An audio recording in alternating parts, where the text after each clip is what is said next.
Hello, আসসালামু আলাইকুম। সবাইকে স্বাগতম রান্না যখন শখের চ্যানেলে। আজকে আপনাদেরকে দেখাবো পাস্তা রান্না করা।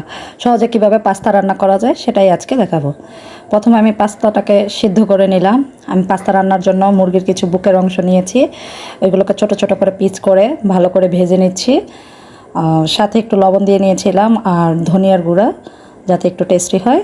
এর সাথে আমি আজকে অ্যাড করব মটরশুঁটি পুষ্টিকর খাবার। পেঁয়াজ আছে, কাঁচামরিচ আছে সাথে। এখন আমি দেখেন মটরশুঁটির সাথে মুরগিটা ভেজে নিয়েছি। প্রথমত মুরগিটা ভালো করে ভাজা হওয়ার পরে আমি এর সাথে মটরশুঁটি অ্যাড করেছি, মটরশুঁটি সহ ভেজে নিলাম। আমি আরেকটা ফ্রাই প্যানে কিছুটা তেল গরম করছি, সাথে কিছু পেঁয়াজ দিয়ে দিলাম। পেঁয়াজটা বাদামি রঙের হওয়ার আগ পর্যন্ত অপেক্ষা করব। আর এখানে আমি আরেকটা চুলায় দেখব যে আমার মটরশুঁটি মুরগির মাংসটা হয়ে এসেছে কিনা।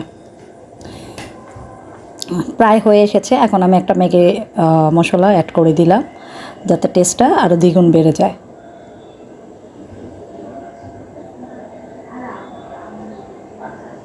এখন দেখেন আমার পেঁয়াজটাও বাদামি রঙের হয়ে এসেছে। এখন আমি এর সাথে কাঁচামরিচ যেগুলো কুচি করে রেখেছিলাম ওইগুলো অ্যাড করে দিব। অ্যাড করে কিছুক্ষণ নাড়াচাড়া করব। নাড়াচাড়া করে যখন কিছুটা ফ্লেভার চলে আসবে তখন আমি এর সাথে একটা ডিম অ্যাড করে দিয়েছি। কেউ চাইলে দুইটাও অ্যাড করতে পারেন। আমি যেহেতু মাংস দিয়েছি তাই আমি একটা ডিম অ্যাড করে দিলাম। এখন আমি একটু নেড়ে চেড়ে নেব এটা।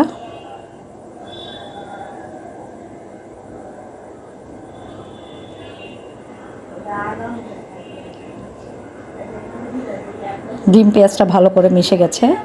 এখন যতক্ষণ পর্যন্ত তেলটা উপরে না উঠে আসছে আমি কিছুক্ষণ অপেক্ষা করেছি। এখন তেলটা উপরে উঠে চলে এসেছে।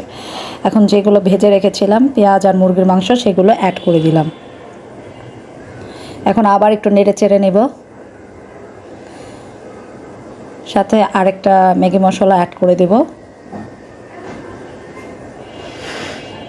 এখন আমি সাথে পাস্তা যেগুলো সিদ্ধ করে রেখেছিলাম এগুলো আস্তে আস্তে ঢেলে দিলাম এবং নেড়ে চেড়ে নেব ভালো করে।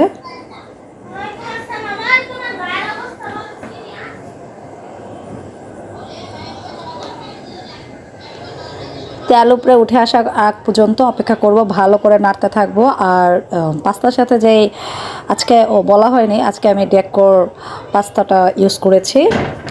আমি সেটা ব্যবহার করেছি। এটার মধ্যে একটা মশলা ছিল, সেটা এখানে দিয়ে দিয়েছি।